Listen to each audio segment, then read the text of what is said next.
Good morning बच्चों, स्वागत है आप सभी का आज एक बार फिर से 27 नवंबर 2020 में मेरी यानी अनु के साथ। और आज मैं आप सभी के सामने लेकर आई हूँ वर्कशीट नंबर 119 जो कि 3rd क्लास के बच्चों के लिए है।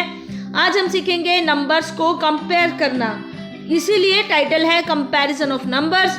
इसको डिजाइन किया है directorate of education GNCT of Delhi ने। सो इसी के सौजन्य से शुरू करते हैं आज की worksheet. Without any further delay let's start.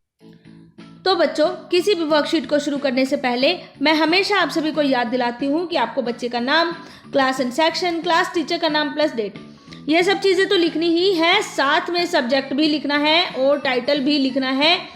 Title है कंपैरिजन ऑफ नंबर्स। इस वर्कशीट को शुरू करते हैं पुरानी वर्कशीट को रिकॉल करके। लास्ट की जो वर्कशीट थी मैथ्स की, उसमें आप सबने आइडिया लगाया था, अंदाज़ा लगाया था कि आपके हाथ की मुट्ठी में कितने राजमा आ सकते हैं, याद है ना? और फिर उनको बाद में गिना भी था। ठीक है, आज आप अपना फिर से अंदाज़ा लगाओगे राजमा के दानों को उठा के, और फिर नीचे बने टेबल में आपको लिखना है। पिछली बार की तरह पहले आपको अंदाज़ा लगाना है कि आपकी मुट्ठी में कितने राजमा के दाने आ सकते हैं। आपने अंदाज़ा लगा लिया, मान लीजिए 50 दाने आ सकते हैं। फिर आपने हाथ में राजमा के दाने उठाए, उठा के उनको गिना तो वो कितने थे? मान लीजिए 30 थे। तो अब ये क्या है कि अंदाजे और मुट्ठी में आए राजमा के दानों की संख्या के बीच में कितना अंतर है वो आपको पता लगाना है। तो हमने अंदाज़ा लगाया था कि 50 तो आ ही जाएंगे, लेकिन 50 मुट्ठी में नहीं आए बल्कि 30 आए। तो हमारे अंदाजे और एक्यूरेट नंबर में कितना फ़र्क था, कैसे पता चलेगा? 50 में से 30 को माइनस कर देंगे तो आंसर क्या आएगा? 20। आंसर क्या आएगा? 20। तो यहाँ पे क्या लिखना है? 20। ठीक है, इसी तरीके से दूसरा, तीसरा और चौथी बार भी आपको सेम प्रोसेस रिपीट करना है।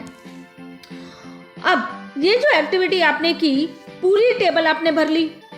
टेबल भरने के बाद ये कुछ क्वेश्चंस हैं जिनके आपको आंसर देने हैं। सबसे पहला सवाल, आपका सबसे करीब का अंदाजा कौन सा था? पहला, दूसरा, तीसरा, चौथा, जो भी था वो आप यहाँ पर लिख दीजिएगा। आपकी मुट्ठी में सबसे ज्यादा कितने दाने आए? मैक्सिमम, सबसे ज्यादा वाला लिखना है यहाँ पर। सबसे कम दाने कौन सी बारी में आए? कितने दाने आए? सबसे कम दाने कितने आए वो भी यहाँ पे आपको लिखना है। आपका सबसे दूर का अंदाजा कितना था, यानी फिगर्स में सबसे ज्यादा जिसमें फर्क होगा वो फर्क आपको यहाँ पर लिखना है। ठीक है, जैसे मान लीजिए 50 दाने का मैंने अंदाजा लगाया, 30 मेरे हाथ में आए, तो कितने का फर्क था? 20। अब मान लीजिए सबसे बड़ा फर्क यही था, तो आपको यहाँ पर 20 ही लिखना है। नेक्स्ट, सबसे करीब और सबसे दूर के अंदाजे में कितना अंतर है? क्वेश्चन नंबर 4 के बेसिस पे है ये वाला। ठीक है, कितना अंतर है वो भी आपको यहाँ पर लिखना है। और नेक्स्ट, आपने 4 बार में राजमा के कितने दाने उठाए? टोटल भी काउंट करना है। कैसे पता चलेगा? इन सब में 1, 2, 3, 4, चारों में जो नंबर आएगा एंड में इसको टोटल कर देना, और जो टोटल आएगा वो आपको यहाँ क्वेश्चन नंबर 6 के सामने लिखना है। अगर वर्कशीट अच्छे से समझ में ना आई हो तो दोबारा से इसको देखिएगा। फिलहाल खत्म करती हूँ आज का ये सेशन यहीं पर, लेकिन जाने से पहले पेरेंट्स के लिए सजेशन। डियर पेरेंट्स, बच्चों को बताइए कि जिस तरह से राजमा चावल नॉर्थ ईस्ट इंडियंस का पसंदीदा भोजन है, उसी तरीके से अन्य स्टेट्स, अन्य प्रांत क्षेत्रों के निवासियों के भी कुछ पसंदीदा भोजन हैं। विभिन्न प्रांतों या क्षेत्रों के मुख्य भोजन के विषय में बच्चों से चर्चा करें। बच्चों को पता होना चाहिए कि बेसिक चीज़ें क्या है जो डिफर करती हैं स्टेट टू स्टेट। अब पूरी दुनिया इस बीमारी से परेशान है, कोरोना वायरस। हम इससे कैसे बच सकते हैं?